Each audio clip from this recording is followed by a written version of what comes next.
Hello दोस्तों, search engine optimisation या SEO course में आपका स्वागत है।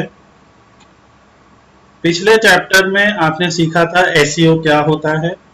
आपने जाना था एसईओ में सर्च का क्या अर्थ है, इंजन का क्या अर्थ है, ऑप्टिमाइजेशन का क्या अर्थ है। तो सर्च इंजन ऑप्टिमाइजेशन से जुड़ी थ्योरी आपने पूरी सीखी थी। समझा था कि हम लोग क्या क्या फैक्टर्स होते हैं जिसके थ्रू सर्च इंजन ऑप्टिमाइजेशन किया जा सकता है किसी वेबसाइट का। सबसे इम्पोर्टेंट बात हमने ये जानी थी कि सर्च इंजन ऑप्टिमाइजेशन किसी वेबसाइट का होता है, यानी कि किसी बिजनेस के लिए, किसी प्रोडक्ट के लिए जब हम कोई वेबसाइट बनाते हैं तो उस वेबसाइट का हमें सर्च इंजन ऑप्टिमाइजेशन करना पड़ता है। अब ये वेबसाइट ऐसे ही नहीं बन जाती है। इस वेबसाइट को बनाने के लिए किसी लैंग्वेज या किसी कोडिंग की भी जरूरत पड़ती है। तो आज का हमारा जो अध्याय है या आज का जो चैप्टर है वो इसी चीज पे पूरा बेस्ड है कि वेबसाइट के एसईओ के लिए महत्वपूर्ण एचटीएमएल टैग। एचटीएमएल का मतलब होता है hyper text markup language. Hyper text markup language वो लैंग्वेज है जिसके द्वारा कोई भी वेबसाइट बनाई जाती है। दुनिया में अगर कोई भी वेबसाइट बनेगी तो बिना एचटीएमएल की मदद के वो नहीं बन सकती। एचटीएमएल के साथ में हम लोग और भी बहुत सारी चीजें इस्तेमाल कर सकते हैं, जैसे पीएचपी है, पाइथन है, सी शार्प है, जावा है, और इस टाइप के जो भी प्रोग्रामिंग लैंग्वेजेस आपने सीखी हैं वो आप देख सकते हैं। मगर जो वेबसाइट का मेन डिजाइन का पार्ट होता है, जिस तरह की वेबसाइट हमें दिखाई देती है, उसके कलर, उसमें जो स्लाइडर आ रहा होता है, उसमें जो आपके जो लेआउट होता है वेबसाइट का, उसमें जो टेक्स्ट का कलर है, उसमें फॉन्ट का जो साइज है, फॉन्ट की जो फैमिली है, वो सब कुछ एचटीएमएल पे ही डिपेंड करता है। और इसलिए आज हम लोग पहले सीखेंगे कि जो वेबसाइट के एसईओ के लिए जो इम्पोर्टेंट एसईओ टैग हैं वो क्या हैं, और एचटीएमएल को लिखने का बेसिक तरीका क्या है। अगर आप बेसिक एचटीएमएल समझ जाएंगे तो आपको किसी भी वेबसाइट के एसईओ में बहुत हेल्प मिलेगी।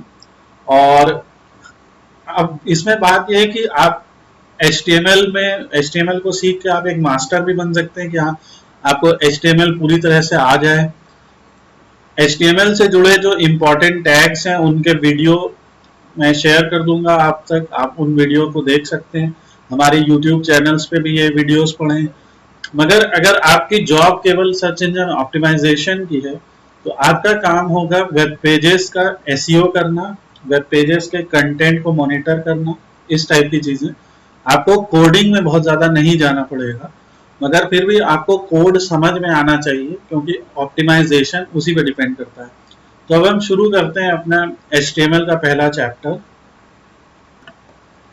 अब एचटीएमएल लैंग्वेज को लिखने के लिए आपको क्या चाहिए। आप एचटीएमएल लैंग्वेज को नोटपैड पे भी लिख सकते हैं। अगर आप विंडोज ऑपरेटिंग सिस्टम में हैं तो आपको नोटपैड मिल जाएगा वहां पे बहुत आसानी से। आप एचटीएमएल को नोटपैड प्लस प्लस जैसे किसी कोड एडिटर पे भी लिख सकते हैं। नोटपैड प्लस प्लस एक फ्री कोड एडिटर है जिसको आप डाउनलोड कर सकते हैं और इंस्टॉल कर सकते हैं। तो नोटपैड प्लस प्लस हमने यहाँ पे डाउनलोड कर रखा है पहले से ही। तो हम यहाँ से नोटपैड प्लस प्लस ओपन कर लेते हैं। ये देखिए रन एज एडमिनिस्ट्रेटर कर लिया। अब देखिए अगर आप किसी और ऑपरेटिंग सिस्टम पे हैं तो लगभग हर ऑपरेटिंग सिस्टम के लिए अपने कोड एडिटर आते हैं, जैसे ब्रैकेट्स कोड एडिटर है और सबलाइम टेक्स्ट है। इस तरह के बहुत सारे कोड एडिटर आते हैं, आप इनमें से कोई भी कोड एडिटर डाउनलोड कर सकते हैं। हम लोग यहाँ पे नोटपैड की बात कर रहे हैं। तो हम लोग यहाँ पे सबसे बेसिक तरह की वेबसाइट के बारे में आज पहले समझेंगे। और देखिए वेबसाइट जो होती है, जैसे यही एक वेब पेज है, यहाँ पे आप देख सकते हैं। तो एक वेब पेज होता है, और जब हम कई वेब पेजेस को आपस में जोड़ देते हैं तो वो एक वेबसाइट बन जाता है। तो अब देखिए ये एक वेबसाइट है, देखिए इसमें कितने सारे पेजेस हैं। यहाँ पे जब भी आप किसी भी पेज पे क्लिक करेंगे तो आप उस पेज पे पहुंच जाएंगे। जैसे मान लीजिए आप यहीं से वर्डप्रेस ट्रेनिंग पे क्लिक किया आपने, तो आप वर्डप्रेस ट्रेनिंग के पेज पे पहुंच जाएंगे। उसी तरह से एक ये भी वेबसाइट है, यहाँ पे आप देख सकते हैं अलग अलग तरह के सिस्टम्स के बारे में आपको बताया गया, और यहाँ पे इन्होंने अपने सर्विसेज के बारे में बताया हुआ है। उसी तरह से ये एक वेबसाइट है, आप देख सकते हैं यहाँ पे शेयर लाइब्रेरी बुक, इस टाइप की चीज़ें हैं। इसी तरह से बहुत सारी वेबसाइटें हैं जिनके बारे में हम लोग डिस्कस करते रहेंगे इस पूरे कोर्स के अंदर। तो जो वेबसाइट होती है वो बेसिकली दो टाइप की होती हैं। एक आपकी होती है स्टैटिक वेबसाइट और एक होती है आपकी डायनेमिक वेबसाइट। जो आपकी स्टैटिक वेबसाइट होती है उसमें आपका कंटेंट स्टैटिक होता है, मतलब ये है कि जो आपका कंटेंट होता है वो ज्यादातर कोड में ही लिखा होता है। Content written in code itself, या कंटेंट कोड के अंदर ही लिखा होता है, कंटेंट कोड में लिखा जाता है। अभी कोड कैसे लिखा जाता है और कंटेंट कोड में कैसे लिखा जाता है ये हम आज सीखेंगे। और दूसरी तरह की वेबसाइट होती है डायनेमिक वेबसाइट, जिसमें कंटेंट किसी एक्सटर्नल सोर्स से उठ के आता है और समय के साथ बदलता रहता है। जैसे कि आपकी फेसबुक की वेबसाइट, जैसे फेसबुक में आप देखते हैं आप अपडेट्स कर सकते हैं ना, तो वो वेबसाइट जहाँ पे आप जाके कंटेंट को अपडेट कर सकते हैं, तो आपने मतलब कंटेंट को बदल दिया। बहुत सारी ऐसी वेबसाइटें होती हैं जहाँ पे जैसे आपको स्टॉक एक्सचेंज की जानकारी आ रही है, तो स्टॉक की जहाँ पे जानकारी आपको आ रही है, देखते हैं आप हर समय बदलती रहती है। और अगर और साधारण भाषा में बात करें तो जैसे लाइव क्रिकेट अपडेट्स, जहाँ पे आप लाइव क्रिकेट के अपडेट सुन सकते हैं, देख सकते हैं। तो आप जहाँ पे देख रहे हैं कि क्योंकि क्रिकेट में क्या है कि जब जैसे जैसे रन बढ़ते जाएंगे तो उसे अपडेट भी करते रहना पड़ेगा। तो इन वेबसाइटों में जो कंटेंट होता है, जो डायनेमिक वेबसाइट है उसमें जो कंटेंट होता है वो किसी एक्सटर्नल सोर्स से आता है। इस एक्सटर्नल सोर्स को हम डेटा सोर्स या डेटाबेस भी कहते हैं कई बार। तो हो सकता है किसी डेटाबेस से ये आ रहा हो, किसी एपीआई से उठ के आ रहा हो। अब ये सब चीजें क्या हैं ये हम आगे समझेंगे। आपको इतना डिटेल में जानने की जरूरत नहीं है, आपको बस ये जानना है कि जो डायनेमिक वेबसाइट होती हैं उसका कंटेंट बदलता रहता है हमेशा, और वो किसी ना किसी एक्सटर्नल सोर्स से उठ के आता है। दूसरी जगह पे जो हमारी स्टैटिक वेबसाइट होती हैं इसमें कंटेंट जो है हमारे कोड में ही लिखा होता है, और जो कंटेंट के बदलने की जो फ्रीक्वेंसी होती है वो बहुत कम होती है। यहाँ पे कंटेंट बहुत कम बदलता है। जैसे आपने कोई वेबसाइट बनाई जिसमें आपने होम पेज बना दिया, उसमें आपने अबाउट अस पेज बना दिया, उसमें आपने सर्विसेज पेज बना दिया जहाँ पे आपने सर्विसेज के बारे में लिख दिया। जैसे हम यहाँ पे अगर बात करें इन उदाहरणों में, तो जैसे ये एक हमारा उदाहरण है, यहाँ पे आप देख रहे हैं कि इस उदाहरण में देखिए आप जो कंटेंट लिखा हुआ है ये किसी बिजनेस के बारे में है, उसके उसके होम पेज है, उसके बारे में है, उसकी एप्लीकेशंस क्या है, क्या क्या प्रोडक्ट एंड सर्विसेज वो देता है, कुछ आर्टिकल वगैरह उन्होंने लिखे। तो ये इस टाइप की वेबसाइट में जो कंटेंट है वो ज्यादातर जो है वो हम कहेंगे कि हाँ ये एक स्टैटिक कंटेंट है, इसमें बहुत ज्यादा बदलाव नहीं है। ऑन द अदर हैंड जैसे ये वेबसाइट है, इसमें देखिए आप, अब इस वेबसाइट में देखिए बहुत सारे प्रोडक्ट आपके डाले गए हैं। ये एक ई कॉमर्स वेबसाइट है जो हमने बनाई, कुछ आर्टिकल्स भी डाले गए हैं। तो इस टाइप की वेबसाइट में जब आप जाएंगे, मान लीजिए हम किसी भी प्रोडक्ट को खरीदने के लिए करते हैं, तो मान लीजिए यहाँ से हम एलईडी बल्ब पे चले जाते हैं, तो आप देख सकते हैं कि उन प्रोडक्ट्स की जानकारी देखिए यहाँ पे इस पेज पे दी गई है। यहाँ पे देखिए आपको बल्ब है और ये सब, और आप जाके इन इन चीजों पे यहाँ से देखिए ऐड टू कार्ट कर सकते हैं। ऐड टू कार्ट करने का मतलब है देखिए आपका कार्ड यहाँ पे अपडेट हो गया ना, और अब आप इसको परचेज भी कर सकते हैं। जब आप एक परचेज कर लेंगे आइटम तो इस आइटम की एक वैल्यू खत्म हो जाएगी यहाँ पे। तो ये इस टाइप के जो वेबसाइटें हैं ये ज्यादातर डायनेमिक होती हैं। इसमें क्योंकि बहुत सारे प्रोडक्ट्स हैं, बहुत सारे आइटम्स हैं, तो ये आइटम की जो इंफॉर्मेशन है वो ज्यादातर डेटाबेस से उठ के आती है। तो अपने कोर्स का जो हमारा सेकेंड पार्ट होगा जिसमें हम लोग ये सीखेंगे कि किसी वर्डप्रेस वेबसाइट का एसईओ कैसे किया जाए या किसी डायनेमिक वेबसाइट का एसईओ के लिए क्या करते हैं, तो हम लोग उस पार्ट में सीखेंगे। तो वर्डप्रेस इसका एक ऐसा उदाहरण है। वर्डप्रेस एक ऐसा कंटेंट मैनेजमेंट सिस्टम है, सीएमएस जिसको हम बोलते हैं, कंटेंट मैनेजमेंट सिस्टम है, जो कि डायनेमिक होता है।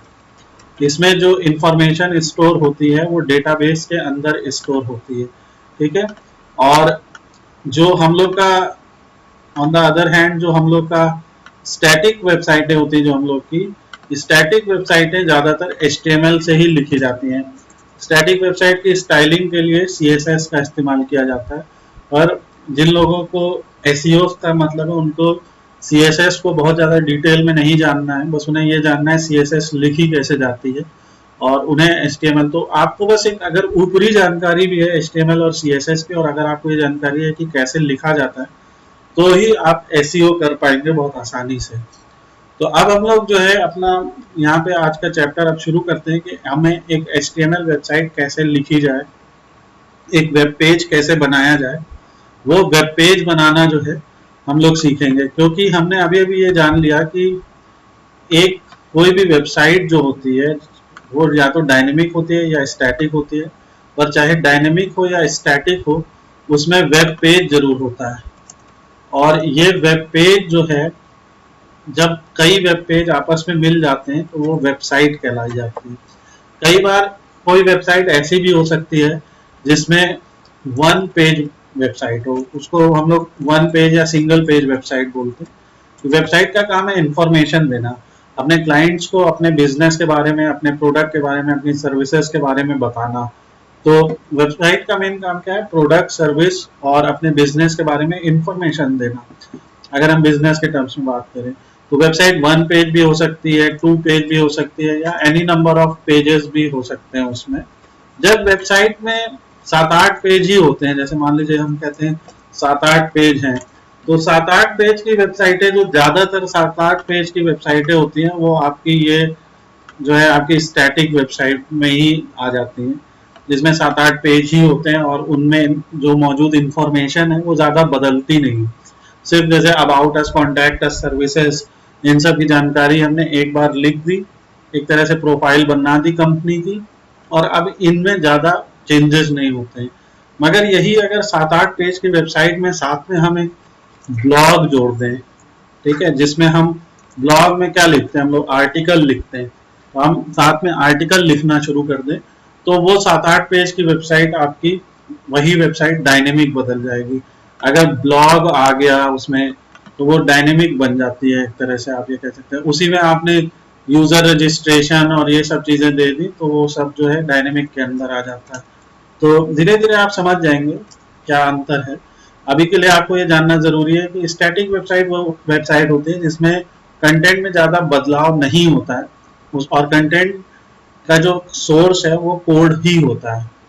अब देखिए यहाँ पे ये हमने नोटपैड प्लस प्लस को खोल लिया है, आप देख सकते हैं, और यहाँ पे नोटपैड प्लस प्लस से हम यहाँ पे कुछ भी कोड लिख सकते हैं। जैसे हम यहाँ पे अपना HTML टैग और इस तरह से कोड लिख सकते हैं, आप देख ही रहे हैं HTML टैग। पहला काम है कि हम इसे सेव कर लेंगे। तो सेव करने के लिए आप फाइल पे जाइए और सेव एज पे जाइए, और ये देखिए हमारी वेबसाइट का कोई फोल्डर खोल देगा। तो हम यहाँ पे एक फोल्डर बना लेते हैं। तो हमारी वेबसाइट में ये www फोल्डर है, इसके अंदर एक हम नया फोल्डर बना लेते हैं यहाँ पे SEO कोर्स नाम से, SEO कोर्स हिंदी नाम से, क्योंकि हिंदी और इंग्लिश दोनों ही भाषा में हम लोग ये कोर्स अपना पब्लिश कर रहे हैं। तो ये हिंदी में मैंने बना लिया, और अब देखिए इस पेज को मुझे सेव करना है, तो बहुत ध्यान से देखिएगा। अभी मैं फिर से दिखा दे रहा हूँ। सबसे पहले मैंने क्या किया कि एक कंट्रोल O करके या एक ब्लैंक मैंने जो है ओपन कर लिया, एक ब्लैंक नोटपैड। यहाँ से कंट्रोल N करके ये देखिए एक ब्लैंक नोटपैड ओपन हो गया। इस ब्लैंक नोटपैड को मैं गया यहाँ पे फाइल में सेव एज किया मैंने, ये नोटपैड में भी आप कर सकते हैं, और यहाँ सेव कर रहा हूँ मैं। सेव करते समय मैंने इसका नाम रख लिया home.html। ये जो .html यहाँ पे लिखा हुआ है ये एक्सटेंशन है। एक्सटेंशन मतलब होता है कि हमारी हर फाइल का कुछ ना कुछ एक्सटेंशन होता है। जैसे टेक्स्ट फाइल का एक्सटेंशन txt है, ठीक है, जैसे आपकी डॉक्यूमेंट फाइल का एक्सटेंशन doc है, PHP फाइल का एक्सटेंशन देखिए PHP है, आइकन फाइल का एक्सटेंशन ICO है। हर फाइल का कोई ना कोई एक्सटेंशन होता है, जिससे आपका ये पता चलता है कि वो एक्सटेंशन का कौन सा है। तो ये एसईओ कोर्स हिंदी फोल्डर मैंने कर लिया और अब यहाँ पे मैंने अपनी फाइल का नाम रख लिया home.html, यानी ये हाइपरटेक्स्ट मार्कअप लैंग्वेज फाइल है। और यहाँ सेव टाइप एज में भी जाके आप यहाँ पे ये HTML को चुन सकते हैं, देखना आप। तो ये आपकी home.html सेव हो गई, इसको सेव कर लिया। अब जब ये home.html सेव हो गई, अब जब हम इसमें टैग लिखेंगे, देखिए जैसे हम HTML टैग हमने लिखा तो ये नीला हो गया। इसका क्या मतलब है? नीला होने का मतलब ये है कि अब ये पेज हमारा इस बात को समझने लग गया कि ये एक्सटेंशन के द्वारा ये समझ गया कि ये HTML लैंग्वेज है, और इसीलिए अब HTML के टैग ये Notepad++ समझने लगा। अगर जो लोग बिगिनर हैं, जो लोग शुरुआत में कोर्स कर रहे हैं, मैं उनको सजेस्ट करूंगा कि वो Notepad++ डाउनलोड कर लें। 4-5 MB का सॉफ्टवेयर है, बहुत आसानी से आप लोग इसको डाउनलोड कर सकते हैं। नोटपैड, आप यहाँ पे Notepad++ डालिए गूगल के ऊपर और ये आ जाएगा डाउनलोड Notepad++। जो भी लेटेस्ट वर्जन हो आपका, उसको आप डाउनलोड कर लीजिए। बहुत अच्छा सॉफ्टवेयर है और सीखने के लिए बहुत अच्छा है। फिर आप बाकी के टूल आगे भी कर सकते हैं। यहाँ से देखिए आप अलग अलग तरह के रिलीज हैं, आप उनको चुन लीजिए। मान लीजिए जैसे आपको ये वाली रिलीज डाउनलोड करनी है, ये देखिए डाउनलोड 32 बिट आ गया। अगर आपका कंप्यूटर 32 बिट का है और अगर आपका कंप्यूटर 64 बिट का है तो इससे आप डाउनलोड कर लीजिए। अब आगे बढ़ते हैं। तो HTML पेज को बनाने के लिए सबसे पहले हम लोग लिखते हैं HTML, और कई बार आपको पेज में HTML के ऊपर लिखा मिलेगा डॉक टाइप HTML, ऐसे लिखा मिलेगा। ये डॉक टाइप HTML का मतलब ये होता है कि हम ब्राउजर को, किसको बता रहे हैं? ब्राउजर को ये बता रहे हैं कि ये जो डॉक्यूमेंट टाइप है ये कैसा है, HTML है। तो ये HTML का डिक्लेरेशन एक तरह से होता है। इसका कोड से कोई लेना देना नहीं है, इसका आपके वेबसाइट के कोड से कोई मतलब नहीं है, मगर आप अगर ये चीज बता देते हैं तो आपका ब्राउजर समझ जाता है कि ये डॉक्यूमेंट टाइप क्या है। और क्या डॉक्यूमेंट टाइप हो सकता है? डॉक्यूमेंट टाइप CSS हो सकता है, जावास्क्रिप्ट हो सकता है, कुछ भी हो सकता है, बहुत सारी चीजें हो सकती। तो और HTML के कई वर्जन होते हैं, अगेन जिसके बारे में हम बाद में बात करेंगे। HTML के लिए जो जरूरी बात है एज अ बिगिनर, आप अभी डॉक टाइप को भी भूल जाइए, आप सिर्फ HTML लिखिए और देखिए ओपनिंग ब्रैकेट और क्लोजिंग ब्रैकेट के बीच में आपने HTML को लिखा हुआ है, ठीक है, यहाँ HTML लिखा हुआ है। इसे हम टैग कहते हैं। ये क्या है? एक टैग। और ये एक ओपनिंग टैग है, शुरू होने वाला टैग, ओपनिंग टैग या शुरू होने वाला टैग। टैग दो तरह के होते हैं, एक शुरू होने वाला टैग और एक बंद होने वाला टैग। तो ये शुरू होने वाला टैग है, और एक और टैग है, देखिए ये HTML है और ये आपका बंद होने वाला टैग है, ठीक है। तो ये आपका HTML हो गया। बंद होने वाले टैग में देखिए एक फॉरवर्ड स्लैश का इस्तेमाल किया गया है। ये फॉरवर्ड स्लैश आपका क्वेश्चन मार्क के साथ जो है की होती कीबोर्ड पे, वो है ये, ठीक है। अब यहाँ पे ये HTML ओपन हो गया और ये HTML क्लोज हो गया, यानी कि जो भी जानकारी हमें लिखनी है, जो जानकारी इंफॉर्मेशन हमें अपने क्लाइंट्स को देनी है, देखिए मार्केटिंग हो रही है, सर्च इंजन ऑप्टिमाइजेशन के थ्रू हमारा काम तो डिजिटल मार्केटिंग ही है। यानी हमारा उद्देश्य क्या है? अपनी इंफॉर्मेशन को अपने क्लाइंट्स तक पहुंचाना। जब हमें अपनी इंफॉर्मेशन को अपने क्लाइंट्स तक पहुंचाना है तो उस इंफॉर्मेशन को हम लिखें कहाँ पे, और उसका हम वेब पेज बनाना चाहते हैं, तो वो लिखने के लिए ही हम ये HTML का चूज कर रहा हमने कि HTML में लिखेंगे, और HTML के अंदर लिख दिया। अब देखिए HTML के अंदर हेड है। हेड का क्या मतलब है? हेड का मतलब ये है कि ये भी एक टैग है, और हेड का मतलब ये होता है कि जैसे आपके शरीर में एक हेड होता है जिसका ज्यादा काम दिमाग का है, तो जो हमारे इस पेज की जो मेटा इंफॉर्मेशन है, मेटा इंफॉर्मेशन वो हेड में लिखी जाती है। अब देखिए मैं इसको कमेंट कर दे रहा हूं यहाँ पे, ये ऐसे ये कमेंट हो गया। कमेंट करने के लिए देखिए क्या किया, एंगुलर ब्रैकेट एक्सक्लेमेशन मार्क 2 बार हाइफन और फिर 2 बार हाइफन और एंगुलर ब्रैकेट क्लोज। कमेंट का मतलब ये है कि ये एक ऐसी चीज है जो कमेंट होगी, ये एग्जीक्यूट नहीं होगी। ये बस क्योंकि मुझे आपको समझाना है तो मैंने यहाँ पे लिख दिया है। ये HTML को इससे कोई मतलब नहीं है, HTML इसे इग्नोर कर देगा। जब ब्राउजर इसे एग्जीक्यूट करेगा इस HTML को, तो इस लाइन को, लाइन नंबर 3 को देख सकते हैं, लाइन भी है यहाँ पे, जिसको ये इग्नोर कर देगा। तो हेड के अंदर हमारी मेटा इंफॉर्मेशन भर के आती है। ये मेटा इंफॉर्मेशन क्या है? मेटा इंफॉर्मेशन का मतलब ये है कि एक तरह की ऊपरी जानकारी, एक तरह की मतलब समरी टाइप की जानकारी कि आपके वेबसाइट के बारे में आपका जो ये वेब पेज है, जिस चीज के बारे में आप लिख रहे हैं, उसकी एक तरह की ऊपरी जानकारी। जैसे कि अगर आप एक गाने की बात करें, एक सॉन्ग की बात करें, तो सॉन्ग का एक टाइटल होता है, सॉन्ग का एक ड्यूरेशन होता है, सॉन्ग की कैटेगरी या उसके एक जॉनरा होता है कि वो कौन से कैटेगरी का गाना है, जैसे सैड है, जैज है, हिप हॉप है, क्या है, डांस नंबर है। तो टाइटल है, ड्यूरेशन है, ऑथर के बारे में होता है, ठीक है। तो ये सब जो होती है ये मेटा इंफॉर्मेशन होती है सॉन्ग के बारे में, जिसके अगर हमको ये सब इंफॉर्मेशन पता होती है। अभी देखिए ज्यादातर लोग स्मार्टफोन इस्तेमाल करते हैं और आपको गाना ढूंढना है, आपके फोन में हो सकता है हजारों गाने पड़े हों, या आप आईपॉड या इस टाइप की बहुत सारी चीजें हैं जो आप इस्तेमाल करेंगे। तो आपके फोन में गाने पड़े हुए हैं या आपके कंप्यूटर के अंदर गाना पड़ा हुआ है और आपको उसे ढूंढना है, या आपको किसी वेबसाइट पे ही जाके गाना ढूंढना है, तो आप कैसे ढूंढते हैं भाई? गाने के टाइटल के द्वारा, या गाने के ऑथर के द्वारा, या कई बार गाने के एल्बम के द्वारा। तो गाने के टाइटल, ड्यूरेशन के बारे में चलिए नहीं ढूंढते, लेकिन फिर भी ड्यूरेशन से हमें उस गाने के बारे में तो कुछ पता चलता है। वैसे ही उसके ऑथर के बारे में, या ऑथर ना कहे तो यहाँ सिंगर हो जाता है, चलिए ऑथर, तो टाइटल है, सिंगर है, एल्बम है, ये सब चीजें अगर हमें मालूम है तो हम गाना ढूंढ लेंगे और सुन लेंगे। वैसे ही सेम चीज आपके वेबसाइट पे भी अप्लाई होती है।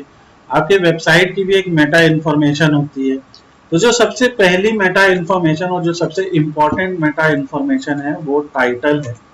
किसी भी वेबसाइट को ढूंढना है अगर, या किसी भी वेबसाइट को खुद को ऐसा बनाना है कि वो आसानी से ढूंढी जा सके, ये भी आपको समझना है कि किसी वेबसाइट को ऐसा बनाना है कि वो आसानी से ढूंढी जा सके, तो उसका टाइटल बहुत ही रेलिवेंट होना चाहिए। तो टाइटल रेलिवेंट का मतलब ये है कि आपके जो विषय है उससे ही संबंधित टाइटल आपको लिखना है। अभी जैसे मान लीजिए हम किसी PHP कोचिंग के बारे में लिख रहे, मान लीजिए हमें काम मिल गया कि एक भैया एक कोई इंस्टीट्यूट है जो PHP ट्रेनिंग देता है। PHP एक प्रोग्रामिंग लैंग्वेज है, तो हम PHP ट्रेनिंग के बारे में, वो इंस्टीट्यूट के बारे में टाइटल लिखना है। तो ऐसे हम लिख सकते हैं PHP ट्रेनिंग इंस्टीट्यूट इन, और जहां पे भी वो शहर, मान लीजिए PHP ट्रेनिंग इंस्टीट्यूट लखनऊ के अंदर है, तो हमने शहर का नाम यहाँ पे लिख दिया। अगर दिल्ली है, मुंबई है, तो आपने लिख दिया। कई बार आप शहर के साथ साथ उसके एरिया का नाम भी लिख देते हैं कि जहाँ पे एरिया है। ये एक तरीका है जिसके थ्रू हम अपना टाइटल लिख सकते हैं। तो PHP ट्रेनिंग इंस्टीट्यूट इन लखनऊ, और एक आपने वहाँ का एरिया लिख दिया। ये यहाँ पे जो चीज हम लिखे हुए हैं, ये जो हमने लिखी है, ये एक पाइप है, ये एक सेपरेटर कहलाता है। सेपरेटर का मतलब दो कीवर्ड या दो की फ्रेज को सेपरेट करने वाला, ठीक है। देखिए एक तरीका ये है, PHP ट्रेनिंग इंस्टीट्यूट इन लखनऊ हमने लिख दिया। एक तरीका और है, हम ज्यादातर तरीके डिस्कस कर लेंगे ताकि जब आपके पास रियल काम आए तो आप उन तरीकों को ट्राई करें। दूसरा है जैसे PHP कोर्स, फिर हमने एक पाइप लगा दिया, ये पाइप कहलाता है। और ये आपके नॉर्मल जो हमारे स्पैन वाले कीबोर्ड होते हैं, उसमें एंटर के ऊपर जो है जो की होती है उसमें है ये, जिसकी में बैकवर्ड स्लैश होता है। सेपरेटर में कोई जरूरी नहीं है कि आप पाइप ही लगाएं, आप ये हाइफन भी लगा सकते हैं। बहुत जगह आपको हाइफन नजर आएगा, बहुत जगह आपको पाइप नजर आएगा, ये आपके ऊपर है कि आप क्या लगाना चाहते हैं, ठीक है। तो हम जैसे पाइप लगाएं, तो PHP कोर्स और फिर हमने जैसे PHP, क्योंकि ज़्यादातर PHP ऐसे ही लिखा जाता है कैपिटल में, फिर हमने जैसे यहाँ पे लिख दिया PHP ट्रेनिंग और ऐसे पाइप लगा दिया, ठीक है।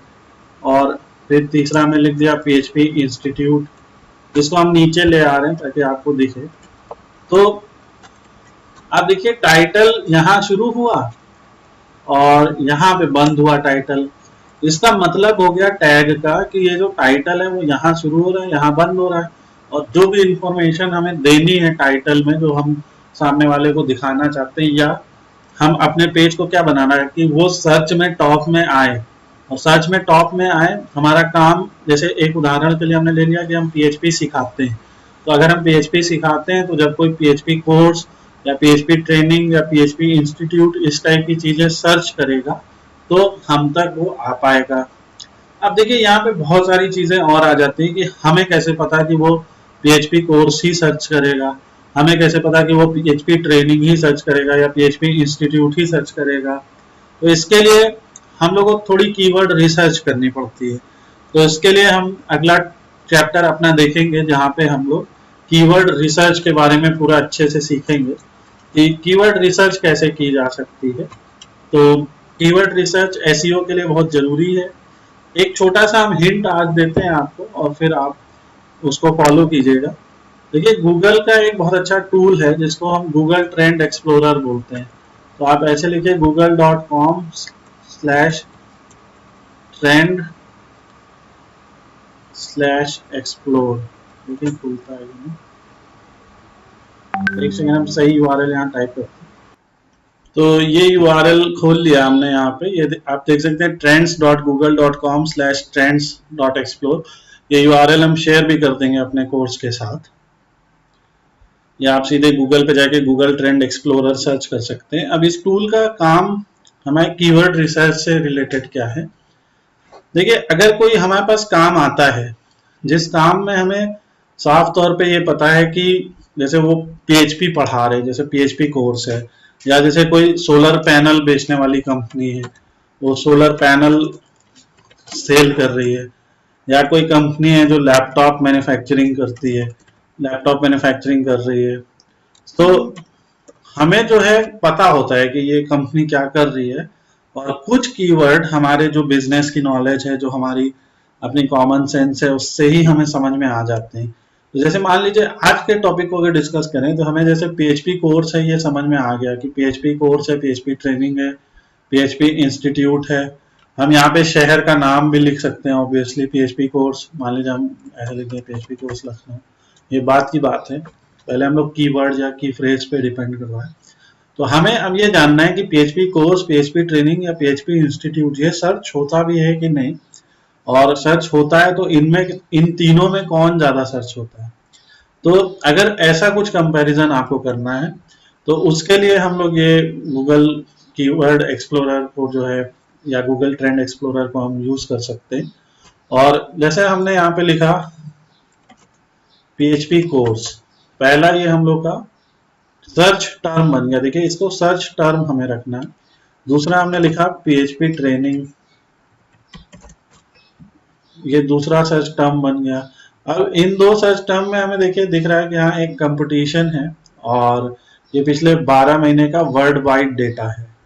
अब सर्च इंजन ऑप्टिमाइजेशन जैसा हमने पहले भी डिस्कस किया था, ये लोकेशन पे भी डिपेंड करता है। तो यहाँ पे हमने इंडिया चूज कर लिया कि हमें देखना है इंडिया में क्या कंपटीशन है। तो आपने देखा जो कंपटीशन वर्ल्ड में है, इंडिया में दूसरी तरह का कंपटीशन है और बड़ा जम्बल्ड कंपटीशन है। इसलिए ये डिसाइड कर पाना कि PHP कोर्स, कोई किसी को PHP कोर्स करना है तो PHP कोर्स डालेगा कि PHP ट्रेनिंग डालेगा, ये बड़ा डिफिकल्ट है, लेकिन एटलीस्ट ये दोनों चीजें डाल रहे हैं। और जो तीसरा हमारा है वो है PHP इंस्टीट्यूट। तो ये हमने तीसरा डाल दिया। अब यहाँ पे करीब 5 कीवर्ड्स को सर्च कर सकते हैं। तो अब हमें इस तरह से देखिए एक अंदाजा लगाना पड़ेगा, और फिर उसके बाद आप यहाँ से आ सकते हैं कि अगर जैसे मान लीजिए आप महाराष्ट्र के लिए, गुजरात के लिए, आप किस स्टेट के लिए जो है कर रहे हैं। अगर मान लीजिए आप उत्तर प्रदेश के लिए कर रहे हैं तो देखिए उत्तर प्रदेश में ज्यादातर लोग PHP ट्रेनिंग सर्च करते हैं। तो अगर हम इंडिया ही की बात करें तो इंडिया में ज़्यादातर लोग पीएचपी कोर्स सर्च करते हैं, मगर अगर आप उत्तर प्रदेश की बात करें तो उत्तर प्रदेश में ज़्यादातर लोग, तो उसी तरह देखिए राजस्थान में है, राजस्थान में पीएचपी ट्रेनिंग ज़्यादा सर्च हो रहा है और पीएचपी इंस्टीट्यूट लगभग 0% पे है। और मध्य प्रदेश है, मध्य प्रदेश का डेटा ये कह रहा है कि पीएचपी कोर्स 52% है, ज़्यादा पीएचपी कोर्स सर्च हो रहा है। तो इस तरह से हम लोग जो है ये पता कर सकते हैं कि हमारा जो रीजन है उसके लिए सर्च कैसा हो रहा है। जैसे हमने यहाँ पे उत्तर प्रदेश पे ही क्लिक कर दिया तो अब यहाँ पे कह रहे हैं कि अब इनफ डेटा नहीं है। कई बार आपको यहाँ पे भी दिखेगा कि कुछ शहरों के नाम आ जाएंगे, जैसे लखनऊ आ जाएगा उत्तर प्रदेश में या नोएडा आ जाएगा, इस टाइप के शहरों के नाम आ जाएंगे ताकि आप उस बेसिस पे भी डिसाइड कर सकें। तो यहाँ पे कुल मिला के पॉइंट ये है कि जो टाइटल में हमें इंफॉर्मेशन रखनी है, जो कीवर्ड रखने हैं वो इस तरह के रखने हैं कि हमारी सर्विस से जुड़ा जो कीवर्ड सबसे ज्यादा सर्च होता हो और जो सबसे ज्यादा लोग सर्च करते हो, और फिर उनको इस ऑर्डर में, देखिए हमने एक ऑर्डर में रखा है, तो उसको भी हमें इस ऑर्डर में रखना है जिस ऑर्डर में हमारे लोकेशन में ज्यादा सर्च होता हो। अब ये तीनों ही कीवर्ड हमारे लिए इंपॉर्टेंट है।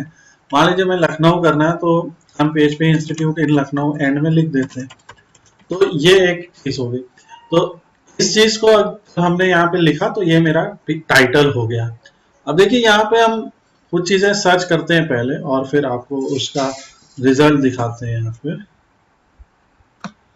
तो हमारी कीवर्ड रिसर्च का सिर्फ ये एकमात्र पार्ट नहीं है, बहुत सारे और भी पार्ट्स हैं तो जिसके बारे में हम एक पूरे चैप्टर में डिटेल में डिस्कस करेंगे।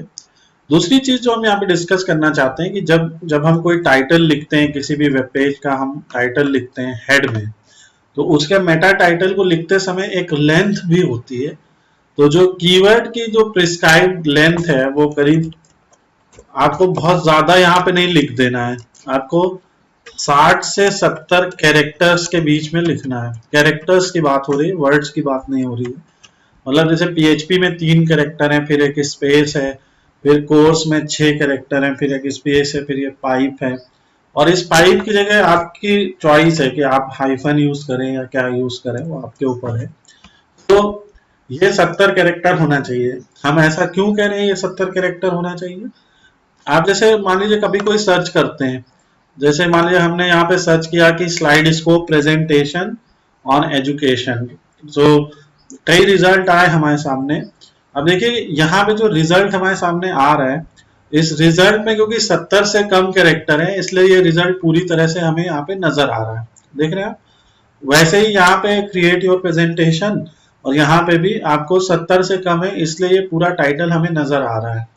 अगर यही हम थोड़ा सा और भी रिजल्ट देखें तो आप देखिए इस वाले टाइटल में जहाँ पे हमने पावर लाइन कम्युनिकेशन के बारे में एक प्रेजेंटेशन बनाई है, तो वहां पे देखिए 70 से ऊपर हो गया टाइटल, ये टाइटल है हमारा ना। तो जब 70 से ऊपर हो गया टाइटल तो ये डॉट डॉट डॉट आ गया। अब देखिए इसको क्लिक करते हैं तो ऑब्वियसली हमारा वो वाला पेज खुल जाएगा जहां पे हमने इस प्रेजेंटेशन के बारे में लिखा हुआ है। अब यहाँ पे जब हम कंट्रोल यू करेंगे, देखिए यहाँ कंट्रोल यू किया तो सोर्स दिखा, क्या इस पेज पे जाइए और राइट क्लिक करके आप व्यू पेज सोर्स भी देख सकते हैं, और आप कंट्रोल प्लस यू आपको लिखना है, C control plus U, control plus U भी आप प्रेस कर सकते हैं। तो कंट्रोल यू किया तो ये आ गया, ठीक है। ये कोई प्रेजेंटेशन यहाँ पे है और इसके रिलेटेड आर्टिकल है। और यहाँ पे जब आप देखेंगे तो देखिए ये आपका हेड है और हमें जो टैग से मेन मतलब है वो ये टैग है टाइटल। तो इस टैग पे अगर आप ध्यान देंगे तो जो टाइटल यहाँ पे लिखा हुआ है पावर लाइन कम्युनिकेशन और फिर उसके बाद share presentation related to education और फिर टाइटल बंद, तो ये 70 से हल्का सा ज्यादा है। और तो आपने देखा कि ये जो टाइटल है 70 कैरेक्टर से हल्का सा ज्यादा है, तो यहाँ पे एक डॉट डॉट डॉट आ गया। तो वो डिपेंड भी करेगा आपके वर्ड क्या है और कई चीजों पे डिपेंड करता है। तो ये हम लोग का जो है पहला टॉपिक है कि जो हमें टाइटल होता है वो हमें बहुत ही रिलेवेंट चूज करना है। अब उसके बाद आप देख रहे हैं कि यहाँ पे एक और ये इंफॉर्मेशन भी आ रही है, ठीक है। ये इंफॉर्मेशन कैसे आती है और ये भी बड़ा सब्जेक्टिव है कि गूगल जो है किस तरह से इस इंफॉर्मेशन को प्रिंट करता है, लेकिन हम लोग अपनी तरफ से अपने पेज को पूरे तरह से प्रिपेयर करेंगे कि हमारी ये इंफॉर्मेशन कैसे आए। अब जैसे यहाँ पे witness the scope of your presentation for education learning and ये सब, तो ये हम लोग अब अपने आने वाले चैप्टर में पढ़ेंगे कि हम लोग अपने HTML में कुछ टैग देखें कि HTML टैग देखा, हेड टैग देखा। अब हेड टैग के बाद बॉडी टैग भी होता है। बॉडी टैग वो टैग होता है जो जानकारी पब्लिक को नजर आती है, और हेड टैग वो होता है जो जानकारी हमें नजर आती है, जो जानकारी बेसिकली जो हम सर्च इंजन के लिए या मेटा इंफॉर्मेशन के लिए बनाते हैं। हेड के अंदर भरी गई जानकारी ज्यादातर सर्च इंजन या मेटा इंफॉर्मेशन के लिए होती है, और बॉडी के अंदर भरी गई जानकारी फॉर यूजर्स या विजिटर्स होती है, जो विजिटर देखेंगे। तो अभी हमने बॉडी के अंदर तो कुछ लिखा नहीं है, बॉडी टैग पूरी तरह से खाली है। आप देख सकते हैं बॉडी टैग में सिर्फ एक कमेंट और कमेंट एग्जीक्यूट होता नहीं है।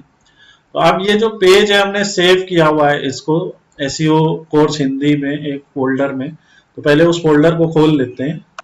तो ये हम उस फोल्डर पे पहुंच गए, देखिए दिस पीसी सी वैम www एसईओ कोर्स हिंदी, और ये हमारा home.html सेव हो गया है। तो अब इस पे देखिए अपने आप टाइप जो है यहाँ पे ये फायरफॉक्स HTML डॉक्यूमेंट बन गया, क्योंकि हमारे केस में जो हमारा फायरफॉक्स ब्राउजर है वो हमारा डिफॉल्ट ब्राउजर है। अब हम इस पे डबल क्लिक करके इसको ओपन कर सकते हैं पेज को। तो ये एक वेब पेज हमारा देखिए बन गया है। ये यहाँ पे वेब पेज ओपन हो गया है, कुछ दिख नहीं रहा है क्योंकि बॉडी में हमने कुछ लिखा नहीं है। अब बॉडी में एक ऐसे ही यहाँ पे हेडिंग में हेलो लिख देते हैं। अगले पार्ट में हम लोग हेडिंग टैग और बाकी के टैग पढ़ेंगे।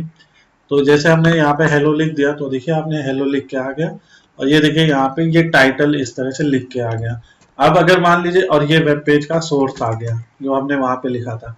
तो आप देख सकते हैं जो HTML कोड है वो एक ऐसा कोड है जो ब्राउजर में पूरा दिखाई देता है। तो अब लैंग्वेज, किसी भी लैंग्वेज में वेबसाइट बनाई गई हो सकती है, कोई भी लैंग्वेज हो सकती है, मगर जब आपके ब्राउजर पे आके वो दिखेगी, जब आपके ब्राउजर पे आके आपकी वेबसाइट दिखेगी, तो ब्राउजर पे आके वो HTML में कन्वर्ट हो जाएगी। पहले ये सर्वर का काम होता है, तो हम लोग इसके बारे में भी आगे डिस्कस करेंगे। तो यहाँ पे ये हमने पहला पार्ट अपना डिस्कस किया कि एसईओ के लिए टाइटल टैग कैसे लिखा जाए, और टाइटल टैग की क्या लेंथ होनी चाहिए। ये लेंथ ही इसका ऑप्टिमाइजेशन फैक्टर है। इसमें मौजूद जो शब्द हैं उनके ग्रामर भी होनी चाहिए, और इम्पोर्टेंट शब्द होने चाहिए। बेसिकली ऐसे शब्द होने चाहिए जो कोई सर्च करता हो। ऐसे शब्द हमें नहीं भर देने यहाँ पे जो कोई सर्च ही नहीं करता हो, और कोई सर्च करता है कि नहीं वो शब्द कैसे पता चलेगा? गूगल ट्रेंड एक्सप्लोरर से।